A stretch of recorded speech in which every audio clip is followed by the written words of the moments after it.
সবাইকে স্বাগত নিউজ 24 এর সকাল ৯টার বিরতিহীন সংবাদে আপনাদের সঙ্গে আছি আমি তামিমুর রহমান তন্ময়। এতক্ষণ দেখছিলেন সংবাদ শিরোনাম, এবার যাচ্ছি পুরো সংবাদে।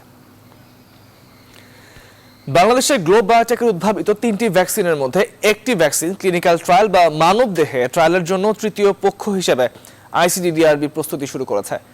বিএমআরসি ও ওষুধ প্রশাসন অধিদপ্তরের অনুমোদন পেলে ক্লিনিক্যাল ট্রায়াল শুরু হবে। গ্লোব বায়োটেক আশাবাদী তাদের ভ্যাকসিন সফল হবে। প্রতিষ্ঠানটি বলছে সরকারি সহযোগিতা পেলে বাংলাদেশের মানুষকে বিনামূল্যে ভ্যাকসিনটি দেওয়া সম্ভব। ক্লিনিক্যাল ট্রায়ালে সফলতা পেলে আগামী বছরের শুরুতে ভ্যাকসিন পাওয়া যাবে বলে জানায় গ্লোব বায়োটেক। বিস্তারিত জানাচ্ছেন হাসান পারভেজ। সারা বিশ্বে করোনা ভ্যাকসিন তৈরি পর্যবেক্ষণ করছে বিশ্ব স্বাস্থ্য সংস্থা। হালনাগাদ তথ্য অনুযায়ী ক্লিনিক্যাল ট্রায়াল বা মানবদেহে ট্রায়াল পর্যায়ে আছে 42টি ভ্যাকসিন এবং ক্লিনিক্যাল ট্রায়ালের আগের অবস্থায় আছে 156টি। 156টি ভ্যাকসিনের ওই তালিকায় বাংলাদেশের গ্লোব বায়োটেকের 3টি ভ্যাকসিনের নাম রয়েছে। বাংলাদেশে করোনা শনাক্ত হওয়ার পর থেকে এই রোগের জন্য ভ্যাকসিন উন্নয়নের কাজ শুরু করে গ্লোব বায়োটেক। প্রতিষ্ঠানটির আশাবাদী তাদের ভ্যাকসিন ট্রায়ালে সফলভাবে সম্পন্ন হবে। যে এনিমেলে আমরা যখন ভ্যাকসিনটি ইনজেক্ট করি এবং সেটার যে রেসপন্স আমরা দেখেছি, সেখানে আমরা দেখতে পেয়েছি যে এনিমেলের মধ্যে কোনো ধরনের টক্সিসিটি দেখা যায়নি বা কোনো ধরনের ইমিউনোজেনিসিটি, নেগেটিভ ইমিউনোজেনিসিটি সেটা কিন্তু আমরা দেখি নাই। আর পজিটিভ ব্যাপারগুলো হলো লিভিং এনিমেলের মধ্যেও ভাইরাসটাকে প্রিভেন্ট করতে পারছে এবং লিভিং এনিমেলের বাইরে সেলগুলোকেও ভাইরাসকেও তারা প্রিভেন্ট করতে পারছে। প্রি ক্লিনিক্যাল ট্রায়াল সফলভাবে সম্পন্ন হওয়ার পর 3 ধাপে মানবদেহে বা ক্লিনিক্যাল ট্রায়ালের জন্য গেল 14 অক্টোবর গ্লোব বায়োটেক আইসিডিডিআরবির সঙ্গে সমঝোতা স্মারক সই করে। কি পদ্ধতিতে কতজন নিয়ে ট্রায়ালগুলো হবে তা নিয়ে কাজ করছে আইসিডিডিআরবি। ঠিক কোন প্রোটোকলে আইসিডিডিআরবি কাজটা করবে আমার মনে হয় এই ব্যাপারে তারা যথেষ্ট অভিজ্ঞ এবং WHO এনলিস্টেড 6টা ভ্যাকসিন টেস্টিং ল্যাবের মধ্যে আইসিডিডিআরবি একটা। তো সেক্ষেত্রে তারা যথেষ্ট অভিজ্ঞ এবং এ ব্যাপারে তারা তাদের পদ্ধতিতেই আগাবে। কর্মকর্তারা বলছেন এরই মধ্যে একটি দেশ তাদের তৈরি ভ্যাকসিন ট্রায়াল করার জন্য আগ্রহ দেখিয়েছে। স্ট্যান্ডার্ড যে সিস্টেম আছে সেই সিস্টেমে আগাইলে 5 থেকে 6 মাস সময় লেগে যেতে পারে, ঠিক আছে। আর বিশ্বের উন্নত দেশগুলো যেভাবে করতেছে আমরা যদি সেভাবে আগাই তাহলে এটা আরো অনেক দ্রুততম সময় চলে আসতে পারে। সরকার আগায় আসলে ভ্যাকসিনটা আমাদের মানুষকে ফ্রি অফ কস্ট দেওয়া সম্ভব।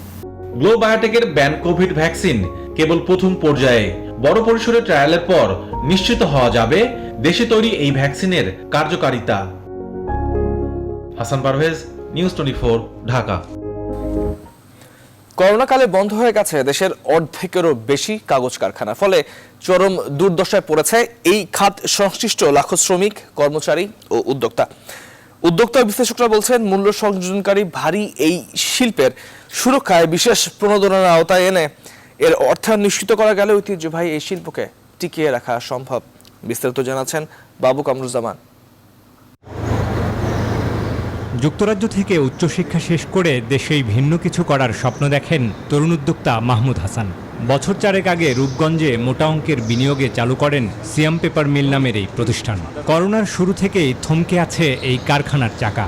আমরা এই 6-7 মাস ফ্যাক্টরি বন্ধ থাকার কারণে আমরা এখন আর্থিক সংকটে ভুগছি। আমাদের রানিং ক্যাপিটালটা আমাদের নাই এখন। তো এই মুহূর্তে সরকার যদি আমাদের পাশে না দাঁড়ায় আসলে আমাদের যাওয়ার জায়গা থাকবে না। আমাদের ইন্ডাস্ট্রি আজকে 9 মাস বন্ধ।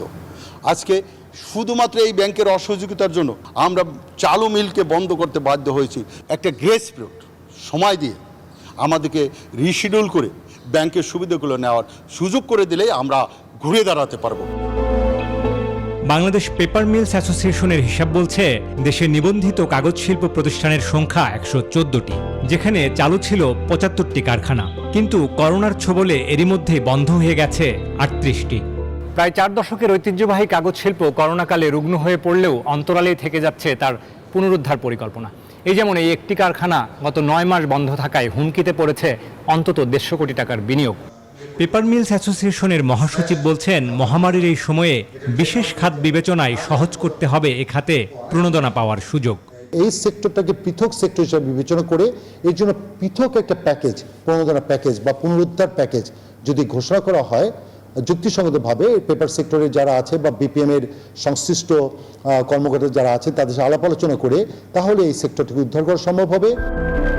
হিসাব বলছে ঐতিহ্যবাহী কাগজ শিল্পের সাথে প্রত্যক্ষভাবে জড়িয়ে আছে 25 লাখ লোকের কর্মসংস্থান, যেখানে বিনিয়োগ আছে অন্তত 75,000 কোটি টাকা। করোনাকালে অধিকাংশ কারখানায় উৎপাদন কমে যাওয়ায় হুমকিতে পড়েছে মোটা অঙ্কের বিনিয়োগ। 12.5 থেকে 15 লক্ষ কর্মসংস্থান নষ্ট হয়েছে এবং তারপর এফেক্ট হিসাবে এদের যে পারিবারিক সূত্রতা বা পরোক্ষ যে এফেক্টটা, তাতে প্রায় 50 লক্ষ লোক ক্ষতিগ্রস্ত হয়েছে পেপার সেক্টরের এই পরিণতির জন্য, কোভিড পরবর্তী এই দুর্দশাগ্রস্ত অবস্থার জন্য। করোনা চলে গেলে যেটা শেষ হয়ে যাবে তা নয়, হয়তো কিছুটা চাহিদা বাড়বে, কিন্তু পুরোপুরিভাবে কাগজ এবং প্রিন্টিং শিল্প আগের অবস্থায় যাবে এটা কিন্তু ভাবা চলবে না। এই ক্ষেত্রে এখানে বিশাল ধস নামবে। হিসাব বলছে কাগজ শিল্পের সাথে পরোক্ষভাবে জড়িয়ে আছে প্রায় 1 কোটি মানুষের জীবন জীবিকা, যাদের বেশিরভাগই এই করোনাকালে বিপর্যয়ের মুখে। বাবু কামরুজ্জামান, নিউজ 24, রূপগঞ্জ, নারায়ণগঞ্জ। রাজধানীর তেজগাঁওয়ে অ্যাপেক্স হোসাইন টাওয়ার কারখানায় লাগা আগুন প্রায় 2 ঘন্টার চেষ্টায় নিয়ন্ত্রণে এনেছে ফায়ার সার্ভিস। বুধবার রাত 3টায় ওই কারখানায় আগুন লাগে, তবে এতে হতাহতের কোনো ঘটনা ঘটেনি। আগুনে কারখানার বেশিরভাগ পুড়ে গেছে। নেভাতে কাজ করে ফায়ার সার্ভিসের 12টি ইউনিট। বাহিনীর উপপরিচালক দেবাশিস বর্ধন জানান, ভোর 5টায় আগুন নিয়ন্ত্রণে আসে।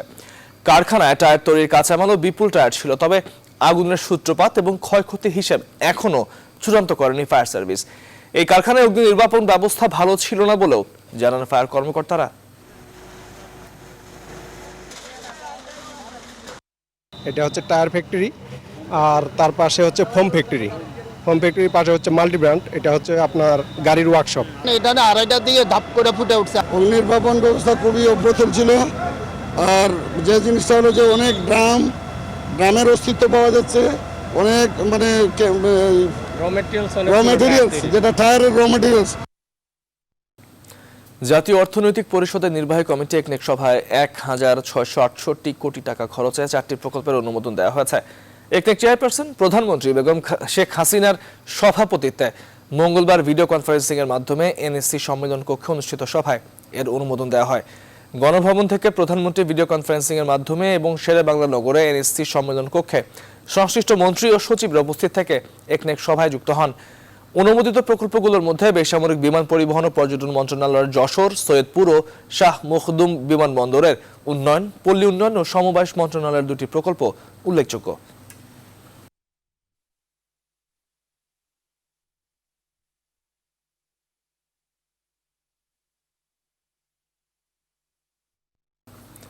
সিলেটে এসআই আকবরকে গ্রেপ্তারের রায়হানের মায়ের 72 ঘন্টার আলটিমেটামের 2 দিনেও হদিস নেই বন্দরবাজার ফাঁড়ির সাবেক ইনচার্জের। অবশ্য 9 দিন নিখোঁজ থাকার মধ্যে মঙ্গলবার এই নিয়ে বিভ্রান্তিকর খবর আসে সংবাদ মাধ্যমে। সিলেটে এই নিয়ে চলা ধারাবাহিক বিক্ষোভের মধ্যে রায়হানের স্বজনদের সঙ্গে দেখা করেছেন পররাষ্ট্রমন্ত্রী। বলেছেন, আকবর যেখানেই থাকুক গ্রেপ্তার হবেই। একই দিনে এই হত্যা মামলায় প্রথম একজনকে গ্রেপ্তার দেখিয়েছে পুলিশ। এদিকে পুলিশ সদর দপ্তরের তদন্ত কমিটি সিলেটে রায়হানের বাড়ি পরিদর্শন করেছে এবং তার পরিবারের সাথে কথা বলেছেন। সৈয়দ রাসেলের পাঠানো তথ্য ছবিতে ডেস্ক রিপোর্ট। রায়হান উদ্দিন নিহত হওয়ার একদিন পর সিলেটের কোতোয়ালি থানায় হত্যা মামলা করেন স্ত্রী তাহমিনা আক্তার। এরপর 4 জনকে বরখাস্ত ও 3 জনকে প্রত্যাহার করা হলেও 8 দিনে কাউকেই গ্রেফতার করেনি পুলিশ। এরই মাঝে লাপাত্তা হন প্রধান অভিযুক্ত এসআই আকবর। রোববার অভিযুক্তদের গ্রেফতারে 72 ঘন্টার আলটিমেটাম দেন রায়হানের স্বজনরা। এর 2 দিন পর প্রথম ব্যক্তি হিসেবে গ্রেফতার দেখানো হয় বন্দরবাজার ফাঁড়ি থেকে প্রত্যাহার করা কনস্টেবল টিটু চন্দ্র দাসকে। মঙ্গলবার তাকে 5 দিনের রিমান্ডও দেন সিলেটের আদালত। আসামিকে জিজ্ঞাসাবাদ করেছে এবং সে নিজেকে নির্দোষ দাবি করলে মাননীয় আদালত 5 দিনের রিমান্ড মঞ্জুর করেন। এই হত্যা মামলায় এখন সবচেয়ে আলোচিত বিষয় এসআই আকবরের নিখোঁজ হওয়া। তার ধরা পড়া নিয়ে নানা বিভ্রান্তিকর খবরও আসে সংবাদ মাধ্যমে। মঙ্গলবার পররাষ্ট্রমন্ত্রী ডক্টর এ কে আব্দুল মোমেন বলেন, আকবরকে খুঁজে বের করা হবে যে কোনো মূল্যে। সকালে সিলেটের নিহারিপাড়ায় রায়হানের স্বজনদের সঙ্গে দেখা করেন তিনি। স্বরাষ্ট্রমন্ত্রী, আমাদের আইজিপি, সরকার এবং সবাই এক বাক্যে বলেছেন যে সুষ্ঠু বিচার হবে। এটা খুবই দুঃখজনক যে ইয়াং ম্যান রায়হান মারা গেছে এবং দুঃখজনকভাবে মারা গেছে। আমরা এই জন্য সবাই দুঃখিত। আর এই ধরনের বাজে কাজ যাতে কখন আর সিলেটের ভূমিতে হয় না, সেইটা আমরা প্রার্থনা করি। গেল 11 অক্টোবর রাতে রায়হানকে তুলে নিয়ে যায় বন্দরবাজার ফাঁড়ির দায়িত্বপ্রাপ্তরা। ময়নাতদন্ত প্রতিবেদন বলছে, শরীরে শতাধিক আঘাতের চিহ্ন পাওয়া রায়হানের মৃত্যু হয় পুলিশ ফাঁড়িতেই। Desk report, news 24। নিয়োগপত্র ও খাদ্য ভাতা প্রদান সহ 11 দফা দাবিতে সারা দেশে চলছে নৌযান শ্রমিকদের অনির্দিষ্টকালের ধর্মঘট। ধর্মঘটে সারা দেশে সব ধরনের পণ্য ও জ্বালানিবাহী নৌযান চলাচল বন্ধ রয়েছে। এতে বিপাকে পড়েছেন আমদানিকারক ও ব্যবসায়ীরা। এই অবস্থায় বড় টাকা লোকসানের আশঙ্কাও তাদের। ব্যুরো রিপোর্টার ও প্রতিনিধিদের পাঠানো তথ্যচিত্রে ডেস্ক রিপোর্ট। 11 দফা দাবিতে গেল 1.5 বছর 3বার ধর্মঘট করেছে নৌযান শ্রমিকরা। প্রতিবার দাবি মেনে নেওয়ার আশ্বাস দেওয়া হলেও আজ পর্যন্ত তাদের কোনো দাবি মেনে নেয়নি সরকার কিংবা মালিকপক্ষ। এ কারণেই সোমবার রাত 12টা 1 মিনিট থেকে ফের নৌযান শ্রমিক ধর্মঘট শুরু করেছেন তারা। আমরা যে জাহাজ চাকরি করতেছি, ঠিক আছে, আমাদের কোনো নিয়োগপত্র নাই। আজকে আমার মালিকের ভালো না লাগলে আমার নামাই দিল। আমাদের 11 দফা দাবি মানতে হবে। এর মধ্যে প্রধান হচ্ছে আমাদের খাবার খোরাকি মালিকানাধীন করতে হবে। এ ধর্মঘটের ফলে সারা দেশে সব ধরনের পণ্য ও জ্বালানিবাহী নৌযান চলাচল বন্ধ রয়েছে। আমাদের এই যৌক্তিক দাবি যদি তারা মেনে না নেয়, যতদিন পর্যন্ত মেনে না নেবে আমাদের আন্দোলন সংগ্রাম অব্যাহত থাকবে। আন্দোলন করে আসছি, সরকার এবং মালিকপক্ষ ধারাবাহিকভাবে চুক্তি করে আসছে, কিন্তু এই চুক্তির বাস্তবায়ন করা হয় নাই। এ ধর্মঘটের ফলে চট্টগ্রাম বন্দরের বহির্নোঙরে অচলাবস্থার সৃষ্টি হয়েছে। বন্দরের পাশের 16টি ঘাটে অলস বসে আছে শত শত লাইটারেজ জাহাজ এবং অয়েল ট্যাঙ্কার। এতে আর্থিক ক্ষতির আশঙ্কায় ব্যবসায়ীরা। অর্থনীতি যখন আবার এগিয়ে যাচ্ছিল, তখন কিন্তু এই ধর্মঘটের ডাক দেওয়া হয়েছে। এই সমস্যাটা কিন্তু পার্মানেন্ট একটা সলিউশন দরকার আছে। একই চিত্র বরিশালের কীর্তনখোলা নদীতেও। এখানে নোঙ্গর করে রাখা হয়েছে অর্ধ শতাধিক পণ্য ও জ্বালানিবাহী জাহাজ। বাগেরহাটের মোংলা ও নারায়ণগঞ্জের নৌবন্দরেও বন্ধ রয়েছে সব ধরনের পণ্য ও জ্বালানিবাহী নৌযান চলাচল। Desk report, news 24। এদিকে নৌযান শ্রমিকদের দাবির সাথে একাত্মতা প্রকাশ করে প্রত্যেক শ্রমিককে খোরাকি ভাতা বাবদ মাসে 2000 টাকা করে দেওয়ার প্রতিশ্রুতি দিয়েছে বসুন্ধরা গ্রুপ, আবুল খায়ের ও সিটি গ্রুপ। নিউজ 24-কে কথা জানিয়েছেন বিআইডব্লিউটিআর চেয়ারম্যান। 5 দফা বন্যায় উত্তরাঞ্চলের বিভিন্ন এলাকায় নষ্ট হয়ে গেছে সবজি। দেশের অন্যতম বড় পাইকারি বাজার বগুড়ার মহাস্থান হাটে সবজির দাম অন্য বছরের তুলনায় অনেক বেশি। তবে ওই হাট থেকে প্রায় দ্বিগুণ দামে দেশের বড় শহরে সবজি বিক্রি হচ্ছে বলে অভিযোগ ব্যবসায়ীদের। এজন্য প্রান্তিক কৃষক দাম পাচ্ছেন না। পাইকারি ব্যবসায়ীরা এর কারণ হিসেবে পরিবহন ও শ্রমিক খরচের দোহাই দিচ্ছেন। আব্দুস সালাম বাবুর তথ্য ছবিতে ডেস্ক রিপোর্ট। এর জন্য দেশের অন্যতম বড় পাইকারি বাজার বগুড়ার মহাস্থান হাট। রাজধানী সহ দেশের বড় শহরগুলোর সবজির যোগান দিতে এই হাটের ভূমিকা উল্লেখযোগ্য। চলতি বছর কয়েক দফা বন্যায় উত্তরাঞ্চলে বড় ক্ষতি হয় সবজির। এর প্রভাব পড়েছে মহাস্থান হাটে। বেশিরভাগ সবজির দাম আগের বছরের একই সময়ের তুলনায় বেড়ে গেছে। পাইকারি এই বাজারে এখন মূলা 1200 টাকা, ফুলকপি 2600 টাকা, লাউ 1000 টাকা, পেঁপে 1100 টাকা এবং করলা বিক্রি হচ্ছে 2000 টাকা মন দরে। তবে সবচেয়ে বেশি দাম বেড়েছে মরিচের। কাঁচা মরিচের মন প্রায় 6000 টাকা। চাহিদা অনুযায়ী সবজি উঠতেছে না, কারণটা হচ্ছে নষ্ট হয়ে গেছে, বন্যায় নষ্ট হয়ে গেছে। ক্ষতিগ্রস্ত হওয়ার কারণেই এই সবজিগুলো কম ওঠার কারণেই দাম বৃদ্ধি পাচ্ছে। কৃষকরা বলছেন এসব সবজি প্রায় দ্বিগুণ দামে রাজধানীতে বিক্রি হলেও তারা সেই মূল্য পান না। এগুলো বেশি দামে বিক্রি করতেছে। এখানে আপনার 40 থেকে 50 দাম বিক্রি হচ্ছে 80 থেকে 100। পাইকারি ব্যবসায়ীদের দাবি, পরিবহন, শ্রমিক ও দৈনিক খরচ মিলিয়ে লাভ খুব বেশি নয়। মূল্য এখানে 1200 টাকা এমন, আমরা বেশি হলে 180 টাকা ধারা, 1440 টাকা এমন। তো গাড়ি ভাড়া যায় হলো 5000, খাওয়া দাওয়া লেবার এখানে খাজনা সহকারে 5000 টাকা যায়। মূল্য বিক্রি হচ্ছে 30, 35, 25। এগুলো অনেক হাটের খরচা আছে, গাড়ি ভাড়া আছে, লেবার খরচ আছে। ওখানে যায় 50, 60, 40 এরকমই বিক্রি হচ্ছে ঢাকাতে। গেল বছর মহাস্থান হাটে ফুলকপি বিক্রি হয় 1500 টাকা মন দরে, মূলা বিক্রি হয় 750 টাকা দরে। Desk report, news 24। নিত্য প্রয়োজনীয় কাঁচামালের ঊর্ধ্বমুখী দামে বিপাকে কুমিল্লার মানুষ। শহর কিংবা শহরতলি সব বাজারেরই একই চিত্র। সবজির দাম নিয়ে আরো জানাতে যুক্ত হচ্ছেন সহকর্মী হুমায়ুন কবির। জীবন, বাজারের এই অবস্থায় নিম্ন আর যারা মানুষ আছেন তাদের কি অবস্থা, তারা কিভাবে চলছেন?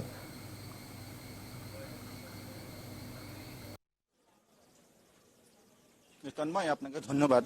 আসলে কুমিল্লার নিত্যপণ্য প্রয়োজনীয় জিনিসের দাম আগের থেকে অনেকটা বৃদ্ধি পেয়েছে। আমি আপনাকে জানাতে চাচ্ছি যে আসলে কুমিল্লা মহানগরীর চকবাজার এবং রাজগঞ্জ এবং রানীর বাজার এলাকা ঘুরে দেখেছি যে বাজারে গত সপ্তাহের তুলনায় অনেক কিছুর দামে বৃদ্ধি পেয়েছে। বিশেষ করে এখানে গতকালকে কাঁচা মরিচের দাম ছিল 180 টাকা, আজকে 250 টাকা দরে বিক্রি হচ্ছে এবং আলু, টমেটো এবং পেঁয়াজ, রসুন সবকিছুর দামই বৃদ্ধি পেয়েছে। তো আসলে কাঁচা বাজারের শাকসবজি এবং মশলার বাজারে বলা যেতে পারে যে আগুন লেগেছে এবং যারা সাধারণ ক্রেতা তারা বলছিলেন যে আসলে তাদের ক্রয় ক্ষমতার বাইরে চলে গেছেন। আমরা দুই একজন ক্রেতার সাথে একটু কথা বলতে চাচ্ছি যে আপনি তো বাজারে এসেছেন, আপনি শাকসবজি নিলেন, বাজারে কেমন দাম দেখছেন? বাজারে দাম একটু বাড়তি আছে, তবে কমিটি চেষ্টা করতেছে যে বাজারটাকে নিয়ন্ত্রণ করার জন্য আর কি।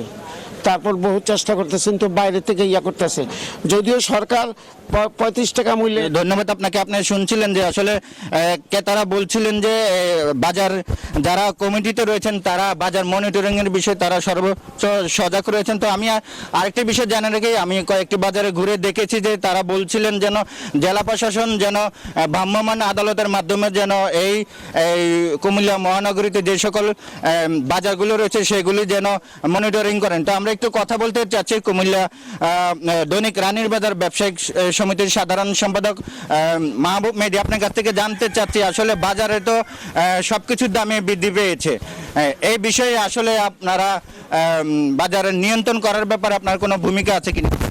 ধন্যবাদ আপনাকে। আজকে যে এই বাজার মনিটরিং করে আপনি যে দ্রব্যমূল্য যেন হ্রাস হয় এই ব্যাপারে সহায়তা করার জন্য। আসলে এই শারদীয় দুর্গাপূজা এবং বন্যা কবলিত এলাকা থেকে যে মালামাল মানে সঠিকভাবে আসতেছে না, যে চাহিদা পরিমাণ মালামাল না আসার কারণেই কিন্তু এই বাজারের ঊর্ধ্বগতি।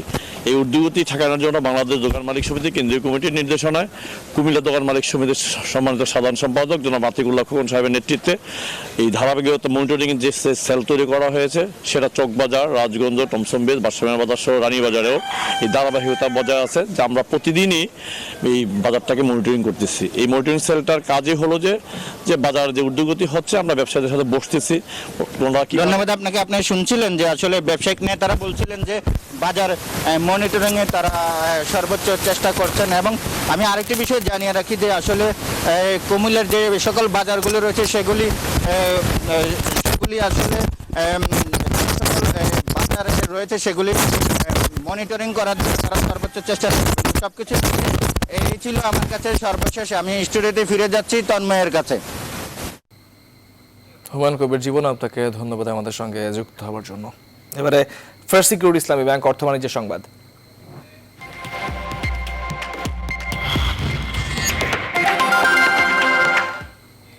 মজুদ ঘাটতি না থাকলেও কৃত্রিম সংকট তৈরি করা হয়েছে আলুর বাজারে। রাজধানীর ব্যস্ততম কারণ বাজার সহ বিভিন্ন বাজারে আলু বিক্রি প্রায় বন্ধ রাখেন পাইকাররা। এই অবস্থায় আলুর দাম খুচরায় 25 টাকা পুনর্নির্ধারণ করে সরকারের কৃষি বিপণন অধিদপ্তর। কৃষিমন্ত্রী ডক্টর আব্দুল রাজ্জাক জানিয়েছেন প্রয়োজনে বিদেশ থেকে আমদানির কথা ভাবছে সরকার। এদিকে আজ থেকে 25 টাকা দরে আলু বিক্রি করবে টিসিবি। সুলতান আহমেদের রিপোর্টে বিস্তারিত। অনেকটা শুনশান নীরবতা, কেউ বসে বিশ্রাম করছেন, কেউ আবার গল্পে মতেছেন, হাতে থাকা সেলফোন টিপেও সময় কাটাচ্ছেন কেউ কেউ। এমন চিত্র রাজধানীর সবচেয়ে ব্যস্ত কাউরান বাজারের আলুর আড়তের। সরকার বলছে 30 টাকায় আলু বিক্রি করতে, অন্যদিকে হিমাগার থেকে পাইকারি দাম চাওয়া হচ্ছে 36 টাকা। ফলাফল আলু বিক্রি বন্ধ রেখেছেন ব্যবসায়ীরা। এখনো কোল্ড স্টোরে 35-36 টাকা কোল্ড স্টোরে ডাইলা মাল বিক্রি হতে আছে। অভিযানে এসে 20,000-30,000 টাকা একটা ধরে দিল, হ্যাঁ, তখন আমরা কি করব? এ বাস্তবতায় খুচরা ব্যবসায়ীরা এসে আলু না পেয়ে হতাশ। যেসব শ্রমিকের আলু বেচাকেনায় জীবিকা নির্বাহ করতে হয়, কষ্টে আছেন তারাও। সিন্ডিকেটকে যদি ধরা হয় তাহলে সাধারণ ক্রেতা আর ভোক্তা দুজনেই লাভবান হবে। লেবারি কাজ করে 700, 800, 600, যেদিন না হইতো ওই দিনও 500 টাকার কাজ করতাম। আগে আলুগুলো বাঁচতাম, কারণ বাজার আলু বাঁচা না এলে চুপচাপ বয়ে রয়েছি বাবা। অবশ্য খুচরা বাজারের চিত্র ভিন্ন। রাজধানীর কয়েকটি বাজার ঘুরে দেখা গেল আলুর ঘাটতি নেই, বিক্রি হচ্ছে 40 থেকে 45 টাকায়। আলু পাইতেছি, দাম একটু বেশি হলো, আলু পাইতেছি আমরা। সরকার কথা বলা বা একটু কমছে, আপনি তখন 50 টাকা ছিল, এখন আপনার ওখানে 36-37 টাকা, আমরা 40 টাকা থেকে 38 টাকা বিক্রি করি আমরা। হিমাগার সমিতির সভাপতি তাগিদ দিচ্ছেন আলুর যৌক্তিক দাম নির্ধারণের। মুক্তবাজার অর্থনীতির দোহাই দিয়ে কৃষিমন্ত্রী বলছেন প্রয়োজনে বিদেশ থেকে আমদানির কথা। 393টি কোলেস্টোরেজ এতগুলো জায়গায়, এটা কি সিন্ডিকেট করা বা এটা মনোপলি করা কারো পক্ষে সম্ভব? বাজারটা রিভিউর ব্যাপারে আমরা সবার পক্ষে প্রস্তাব রাখছি। বিদেশ থেকে সরকার আপ্রাণ চেষ্টা করছে। এই ইরান অ্যাম্বাসেডরের সাথে আমি ডেইলি কথা বলছি, ইরান থেকেও আমরা আনার চেষ্টা করছি আলু, তার্কি, তারপরে মিশর, ইজিপ্ট। এদিকে কৃষি বিপণন অধিদপ্তর আলুর নতুন দাম নির্ধারণ করেছে। আমরা এখন যে দামটা নির্ধারণ করে দিব আগামীকাল সকাল থেকে, যাতে হিমাগারে সেই দামে আপনারা বিক্রি করবেন। 30 টাকার জায়গায় আমরা 35 টাকা করেছি। আমরা হিমাগার পর্যায়ে 23 টাকার জায়গায় আমরা সেটা 27 টাকা করে দিচ্ছি। আলুর বাজারে কারসাজিতে অনেকটাই দিশেহারা সাধারণ মানুষ। তাদের দাবি, সমস্যার গোড়ায় হাত দিয়ে এর যৌক্তিক সমাধান অল্প সময়ের মধ্যেই করবে সরকার। সুলতান আহমেদ, নিউজ 24, ঢাকা। 11 দফা দাবিতে নৌযান শ্রমিকদের ধর্মঘটে অচল অবস্থা চলছে নৌপথে পণ্য পরিবহনে। আজও সেই কর্মসূচি চলমান। চট্টগ্রাম থেকে আরো জানাতে যুক্ত হচ্ছেন সহকর্মী নয়ন বড়ুয়া। জয়, জানতে চাই আপনার কাছে আজকের পরিস্থিতি কি, আর দাবি দেওয়া আদায়ের ব্যাপারে শ্রমিকরা কি বলছেন?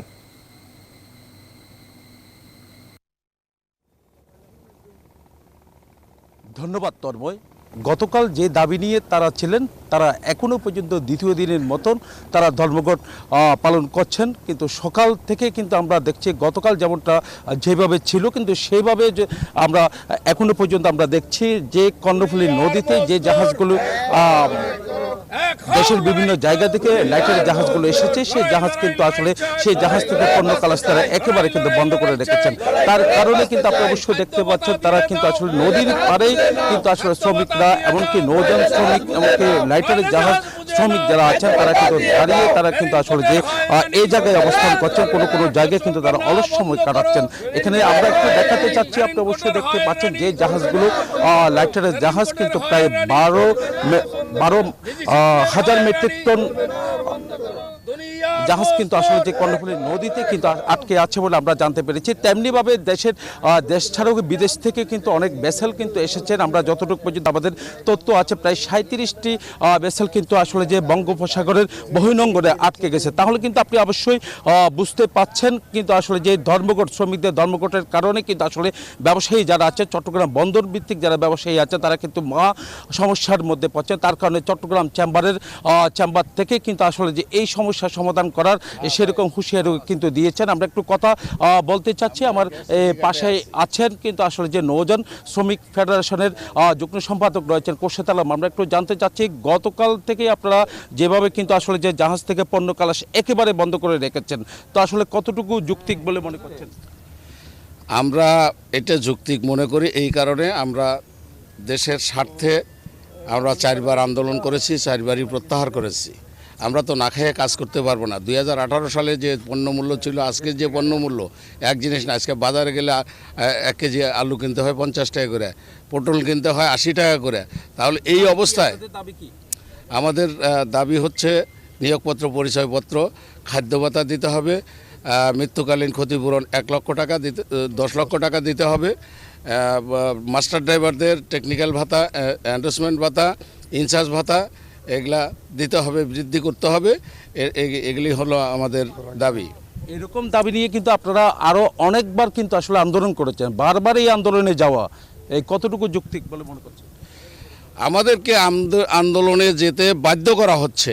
এদেশে কি সরকার আছে? সরকার যদি থাকতো তাহলে এটা বহুত আগেই এটা সমাধান হতো। অনেকজনের আমরা জেনেছি, অনেক শ্রমিকের কিন্তু নিয়োগপত্র আছে, সেখানে কিন্তু আসলে আপনাদের এই দাবিগুলো, তো আসলে যারা ব্যবসায়ী আছেন এবং বিভিন্ন সুশীল সমাজে যারা আছে তারা বলছেন অযৌক্তিকভাবে আপনারা আন্দোলনে নেমেছেন। নিয়োগপত্র কোন জাহাজের শ্রমিকের আছে আমাকে দেখাক না। নিয়োগপত্র শ্রমিকদেরকে দেওয়া হয় না। এটা বারবার চুক্তি করেছে। এই পর্যন্ত আমার জীবনে যতবার দেখছি ততবারই চুক্তি করেছে নিয়োগপত্র, পরিচয়পত্র, সার্ভিস বুক দেবে, কিন্তু কেউ দেয় নাই। 2-1টা মালিক যারা পুরানা মালিক তারাই দিচ্ছে। বৈঠক করার কি কোনো সিদ্ধান্ত হচ্ছে? এই মুহূর্তে বৈঠক করার কোনো সিদ্ধান্ত আমরা পাই নাই। সরকারের কাছ থেকে কোনো আহ্বান আমরা পাই নাই, বা মালিকদের কাছ থেকে কোনো আহ্বান আমরা পাই নাই। ধন্যবাদ আপনাকে তন্ময়। আপনি অবশ্যই বুঝতে পেরেছেন, কিন্তু তারা বলছেন তাদের যে 11 দফা দাবি এর মধ্যে খোরাকি ভাতা সবচেয়ে বেশি গুরুত্ব দেওয়ার কিন্তু দাবি উঠেছে। তারা বলছেন খোরাকি ভাতা যদি কিন্তু আসলে তারা যদি পেয়ে যায়, তারা 4,000 টাকা খোরাকি ভাতা চাচ্ছেন। তারা বলছেন খোরাকি ভাতা শুধু 4,000 টাকা না, তারা বলছেন যদি এর চেয়ে কম হয় তাহলে কিন্তু একটা বৈঠকের মাধ্যমে যদি সিদ্ধান্তে আসে তাহলে কিন্তু তারা এই আন্দোলন থেকে সরে যাবে বলে তারা আমাদেরকে জানিয়েছেন। তো এই ছিল আমার এখানকার সর্বশেষ। ফিরে যাচ্ছে স্টুডিওতে তন্ময়ের কাছে। নয়ন বুরাজ, আপনাকে ধন্যবাদ চট্টগ্রাম থেকে আমাদের সঙ্গে যুক্ত হওয়ার জন্য। এদিকে সাভারের বনগাঁও ইউনিয়নে সাধাপুর খালের নতুন ব্রিজ নির্মাণ কাজ থমকে আছে। পুরনো ব্রিজ ভেঙে নতুন এই সেতু নির্মাণে উদ্যোগ নেয় উপজেলার প্রশাসন ও সাভার পৌরসভা, কিন্তু নির্মাণে দেরি হয় বেশ দুর্ভোগে আছেন এলাকাবাসী। আর এই ব্যাপারে বিস্তারিত জানাতে আমাদের সঙ্গে যুক্ত আছেন সহকর্মী নাজমুল হুদা। নাজমুল হুদা, আপনার কাছে জানতে চাই এলাকাবাসীর দুর্ভোগ ঠিক কি অবস্থায় পৌঁছাচ্ছে? একটি ব্রিজ ভেঙে নতুন করে করা হচ্ছে, কাজ আটকে আছে, সরজমিনে কি দেখছেন?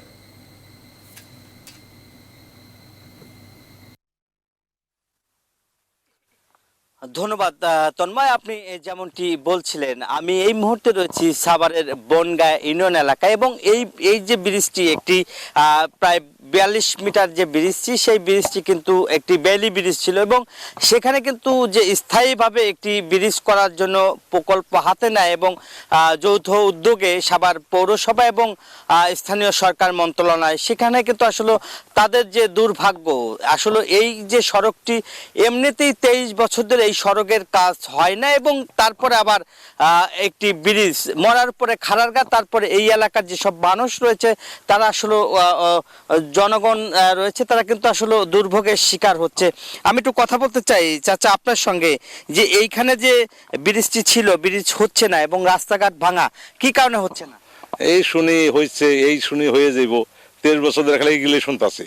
যাও একটু ভালো ছিলাম, রাস্তাটা ভেঙে আরো কেমন খারাপ হইলো। উলাইল থেকে আসা পারি না, গেন্ডা থেকে আসা পারি না, একটা ডেলিভারি রুগী হলে সাভার যাইতে পারি না, মেডিকেল যাইতে পারি না, রাস্তা যায় অর্ধেক মারা যায়, মেডিকেল মারা গেছে। এই অবস্থায় আমরা চলছি বর্তমান। আমাকে আর কিছুই বলার নাই, খালি শুনি হইব হই আর দেখলো না।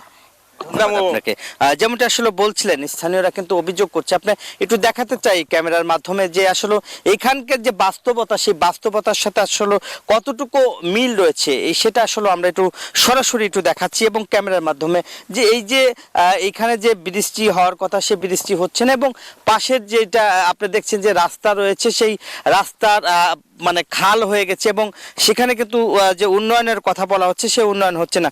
আপনার সাথে একটু কথা বলতে চাই, কেন বৃষ্টি হচ্ছে না এবং ঠিকাদাররা তো কাজে করার জন্য রড সিমেন্ট নিয়ে এসেছিল, পালিয়ে গেল কেন? তা তো কইতে পারি না কেন পালিয়ে গেল। এত অসুবিধা কইরা বনগাঁ ইউনিয়নের লোকজন সব ভুগতাছে। বেলি ব্রিজ যা ছিল প্রায় এক, আবার বিরুলা ইউনিয়নের লোকজন এই ইউনিয়ন দিয়ে যায়, এখান দিয়ে যায়, তারাও আসতে পারে না। ব্রিজটা ছিল প্রায় 1 বছর হয়েছে, ভেঙে দিছে, এখনো কোনো কাজ কাম হইতেছে না। যোগাযোগের রাস্তা হবে, আমাদের যাওয়ার কোনো ই করে দেয় নাই তারা। তো 23 বছর। আপনার সাথে একটু কথা বলি, আপনারা তো গাড়ি নিয়ে যেতে পারেন না, কি অসুবিধা হচ্ছে?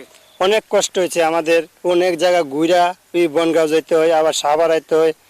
আবার এখন পানি, এত পানি ভাঙ্গা ব্যান লইয়া গেছি, আবার এখন টিল্লা একটা বানাইতে হয়ে গেছে, তুলতে পারি না গাড়ি অনেক কষ্ট হয় আমাকে। অনেক ধন্যবাদ। যেমনটা আসলে বলছিলেন, স্থানীয়রা কিন্তু আসলে তারা ক্ষুব্ধ যে তারা যেভাবে আসলে কাজ করার কথা সেটা আসলে করছেন এবং এখানকার যারা ইঞ্জিনিয়ার রয়েছে তারা কিন্তু তাদের সাথে আমি কথা বলেছি, তারা বলছে যে খুব দ্রুত এখানকার যে পানি ছিল এবং পানি বন্যার কারণে সেগুলো আসলে কাজ করতে পারে নাই, যার কারণে তারা একটি যৌক্তিক দাবি দাঁড়া করিয়েছে, কিন্তু সেটা কতটুকু কার্যকর হবে জানিয়েছেন এখন পর্যন্ত এখানকার যারা ঠিকাদার এবং এখানকার যারা স্থানীয় যে চেয়ারম্যান তারা বলছে যে যৌথ উদ্যোগে তারা কাজ করবে। এই ছিল আমার কাছে সড়ক এবং ব্রিজের সর্বশেষ খবর। চলে যাচ্ছে স্টুডিওতে তন্ময়ের কাছে। তন্ময়। নাজমুল হুদা, আপনাকে ধন্যবাদ সাভার থেকে আমাদের সঙ্গে যুক্ত হওয়ার জন্য। যাচ্ছি পরবর্তী সংবাদে। দুর্যোগ থেকে রক্ষা পেতে ভাসানচরে প্রাকৃতিক ভারসাম্য বজায় রেখেই নির্মাণ করা হয়েছে রোহিঙ্গাদের ঘরবাড়ি ও অন্যান্য অবকাঠামো। 172 বছরে বঙ্গোপসাগরে হওয়া সব ধরনের ঝড়ের উপর গবেষণা করে তৈরি করা হয়েছে এর সুরক্ষা বলয়। এমনকি বিবেচনায় নেওয়া হয়েছে 10,000 বছর ধরে চলে আসা এই অঞ্চলের প্রাকৃতিক দুর্যোগের গতি প্রকৃতিও। শেখ জালালের ক্যামেরায় ভাসানচর নিয়ে লেফটেন্যান্ট স্পিন সোমার 4 পর্বের ধারাবাহিকের আজ দেখুন শেষ পর্ব। 70 বছর বয়সী মোবারক আলী। মূল বাড়ি সন্দীপচরে হলেও জীবিকার তাগিদে থাকেন ভাসানচরেই। এই বয়সে বড় বড় ঝড় দেখেছেন, কিন্তু বিপর্যস্ত হতে দেখেননি ভাসানচর। আমরা জোয়ার হলে ভিতরে হেতাগো এইজন সাইকেল সেন্টারে চলে যাই। স্থানীয় আরো 2 জন রাখালের ভাষ্য ছিল একই রকম। ভাসানচরে আমরা প্রায় 8 বছর থেকে কাজ করতেছি। এখানে কি ঝড় টড় আসে সেরকম? না, কোনো আসে না। এখানে যে প্রাকৃতিক দুর্যোগের কথা বলতেছে তো না, আমরা এখানে না। ভাসানচরে প্রাথমিকভাবে 18টি সুইচ গেট রেখে 9 ফুট উচ্চতার 12 কিলোমিটার বাঁধ দেওয়া হয়েছে, যেটি সাম্প্রতিককালে ফণী, আমপান ও বুলবুলের মতো ঝড়কে মোকাবেলা করেছে সহজেই। ভাঙন রোধে নেওয়া হয়েছে 3 স্তরের প্রতিরোধ ব্যবস্থা। এছাড়া বাঁধ থেকে সমুদ্র তীরবর্তী এলাকায় করা হয়েছে সবুজ বনায়ন। 260 কিলোমিটার গতির ঝড়েও অটুট থাকবে এখানকার 100টি 4তলা সাইক্লোন সেন্টার। আইসোলেটেড কোনো আইল্যান্ড না, এটা ঠিক সন্দ্বীপ এবং হাতিয়ার মতোই একটা দ্বীপ। আপনারা এই বিল্ডিং এর ছাদে উঠলে সন্দ্বীপ দেখতে পাবেন, এই পাশে হাতিয়া দেখতে পাবেন। সন্দ্বীপে 4000 লোকের জন্য একটা শেল্টার নির্ধারণ করা হয়েছে, বাট এখানে 1000 লোকের জন্য মতো একটা শেল্টার। শুধু কৃত্রিম ব্যবস্থাই না, দুর্যোগ মোকাবেলায় প্রাকৃতিক ভারসাম্য বজায় রেখে আশ্রয়ন প্রকল্পটি গড়ে তোলা হয়েছে। চর জুড়ে রয়েছে প্রাকৃতিক খাল ও ম্যানগ্রোভ বন। দেখা মেলে পাখি, মাছ, কাঁকড়া সহ প্রাণ প্রকৃতির নানা রকম সৃষ্টি।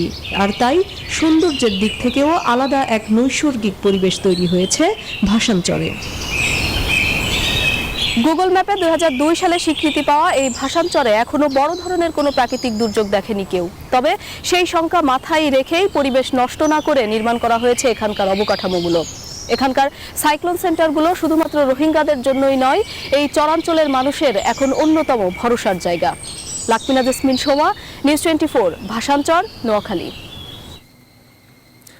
রেলের জমির দখলদার রেলওয়ের নিজস্ব লোকই। চট্টগ্রামে নিজের নামে কলোনি গড়ে মাসে লাখ লাখ টাকা আয় করছেন কর্মকর্তা থেকে কর্মচারী পর্যায়ের লোকজন। রাষ্ট্রীয় প্রতিষ্ঠানের জমির মালিক সেজে বছরের পর বছর ধরে গড়েছেন নিজেদের ভবিষ্যৎ। দীর্ঘ সময় নিশ্চুপ থাকার পর রেলওয়ের ভূসম্পদ বিভাগ এবার এসব দখলদারদের বিরুদ্ধে মাঠে নেমেছে। নয়ন বড়ুয়া জয়ের তথ্য ছবিতে, ডেস্ক রিপোর্ট। এই ব্যক্তি পূর্বাঞ্চল রেলওয়ের বিদ্যুৎ বিভাগের কর্মকর্তা, থাকেন চট্টগ্রাম নগরীর আমবাগান এলাকায় রেলের জায়গায়। তার বাড়ির আশপাশে 2 শতাধিক স্থায়ী অস্থায়ী ঘর। এগুলোর মালিকও শেখ নাসির উদ্দিন আহমেদ মিন্টু নামে ওই কর্মকর্তা। এই বস্তির নামই হয়ে গেছে মিন্টু কলোনি। ভাড়া বাবদ মাসে 3 লাখের বেশি টাকা ওঠে এই বস্তি থেকে। মিন্টু কলোনির ঠিক পাশেই অলি কলোনি। অলি আহমেদ রেলওয়েতে অফিস সহকারীর পদে চাকরিরত। অলি কলোনির 1/2 শতাধিক ঘর থেকে তার মাসিক আয় লাখ টাকার বেশি। গেল বছর এসব জায়গায় অভিযান চালায় রেলওয়ের ভূসম্পদ বিভাগ। মাসখানেক পর আবারও স্থাপনা গড়ে তোলা হয় এখানে। উনি প্রত্যেক মাসে 2-2.5 লাখ টাকা ঘর ভাড়া পায়। গ্যাসের চুলা জ্বালায়, সরকারের বিদ্যুৎ নষ্ট করে, পানি নষ্ট করে। এগুলো তো ডিসিএর ব্যবসা আছে, মানে ইন্টারনেটের ব্যবসা আছে। আমরা তো এগুলো আমরা কিছুই করি না। নিম্ন না হলো 500 ঘর আছে লালমেন্ডিয়ার। উনি রেলের এই দক্ষতা কাজে দেখি অপচয় করতেছে। মাসে কমের পক্ষে 1 লাখ টাকা পায়, 16টা ঘর, একটা ঘর 3000 টাকা করে। অভিযোগ আছে মিন্টু কলোনির 2 শতাধিক ঘরের বাইরে আরও জায়গা দখলে আছে বিদ্যুৎ বিভাগের ওই কর্মকর্তার। এসব নিয়ে গণমাধ্যমে কথা বলতে রাজি হননি নাসির উদ্দিন আহমেদ মিন্টু। মঙ্গলবার এই এলাকায় উচ্ছেদ শুরু করে রেলওয়ে। ভূসম্পদ কর্মকর্তারা বলছেন, দখলদারদের বিরুদ্ধে জোরে সোরে মাঠে নেমেছে প্রশাসন। এখানে কোনো ব্যক্তি অথবা কোনো স্টাফ, সেটা আমাদের মুখ্য বিবেচ্য নয়।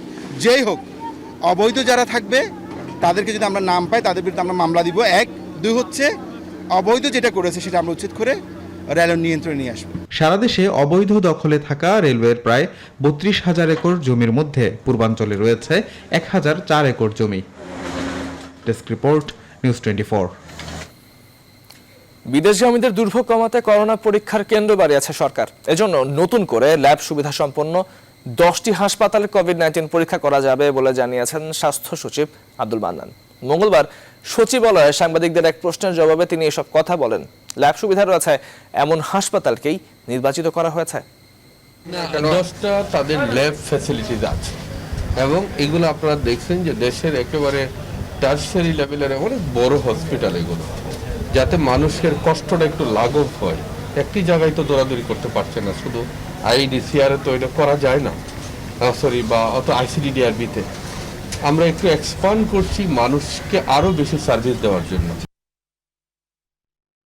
পরিস্থিতির খবর, করোনার প্রকোপে গোটা বিশ্বে গেল 24 ঘন্টায় আরো 3,38,000-এর বেশি সংক্রমিত এবং 4,500 মানুষের মৃত্যু হয়েছে। এ নিয়ে সারা বিশ্বে মোট রোগী শনাক্ত হয়েছে 4,08,00,000-এরও বেশি, আর মোট প্রাণহানি ছাড়িয়েছে 11,25,000। একদিনে ভাইরাসটিতে সবচেয়ে বেশি প্রায় 57,500 সংক্রমণ হয়েছে যুক্তরাষ্ট্রে, প্রাণ গেছে 442 জনের। তবে সংক্রমণ কমেছে ব্রাজিলে, আর 24 ঘন্টায় ভারতে 594 জনের মৃত্যু হলেও আক্রান্তের সংখ্যা কমেছে। এশিয়ার এই দেশটিতে একদিনে রোগী শনাক্ত হয়েছে প্রায় 46,500। কিন্তু কেন্দ্রীয় সরকারের কোভিড বিষয়ক পূর্বাভাস কমিটি বলছে আগামী ফেব্রুয়ারির মধ্যে ভারতের প্রায় অর্ধেক জনসংখ্যা করোনায় আক্রান্ত হতে পারে। এদিকে কোভিড রোগীর সংস্পর্শে আসা ব্যক্তিদের কোয়ারেন্টাইনে রাখার ব্যর্থতা আক্রান্তের সংখ্যা বাড়ার অন্যতম কারণ বলে জানিয়েছে বিশ্ব স্বাস্থ্য সংস্থা।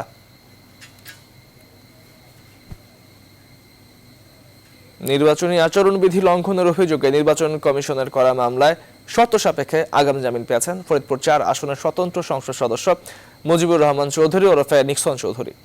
মঙ্গলবার দুপুরে নিক্সন চৌধুরীর আবেদনের শুনানি নিয়ে হাইকোর্টের বিচারপতি শেখ মোহাম্মদ জাকির হোসেন ও বিচারপতি KM জাহিদ সারোয়ার কাজলের বেঞ্চ এই আদেশ দেন। জামিনের বিষয়ে আদালত বলছেন, মামলার তদন্তের ক্ষেত্রে সাক্ষীদের প্রভাবিত করা যাবে না, স্থানীয় প্রশাসনকে কোনো রকমের ভয়ভীতি দেখানো যাবে না, আর মামলার তদন্ত কর্মকর্তাকে সব ধরনের সহযোগিতা করবেন জামিন আবেদনকারী নিক্সন চৌধুরী।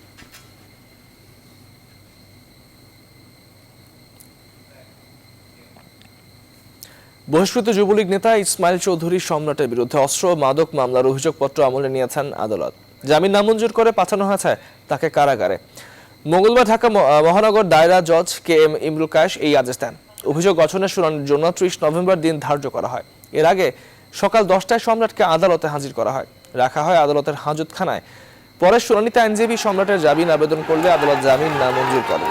সম্রাটকে আদালতে নেওয়ার কথা শুনে আদালত চত্বরের বাইরে ভিড় করেন শত শত যুবলীগ নেতাকর্মী। এই সময় তার মুক্তির দাবি করে স্লোগান দেন তারা।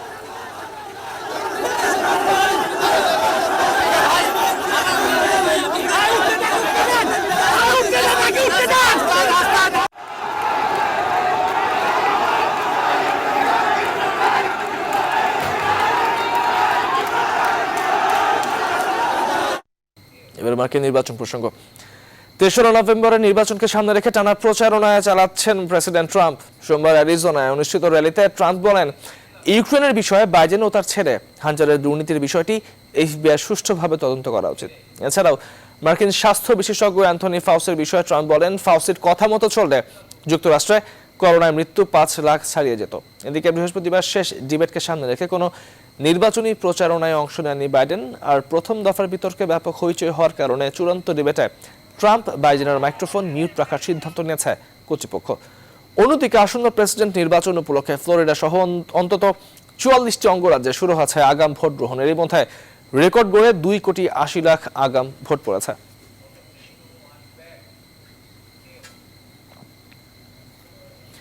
বিসিবি প্রেসিডেন্ট কাপে আজ নাজমুল একাদশের বিপক্ষে লড়বে তামিম একাদশ। মিরপুর শেরে বাংলা স্টেডিয়ামে ম্যাচটি শুরু হবে দুপুর 1টায়। ফাইনালে নাম লেখাতে এই ম্যাচে জয়ের বিকল্প নেই তামিম একাদশের সামনে। তাদের জয় ছিটকে যেতে পারে মাহমুদুল্লাহ রিয়াদের দল।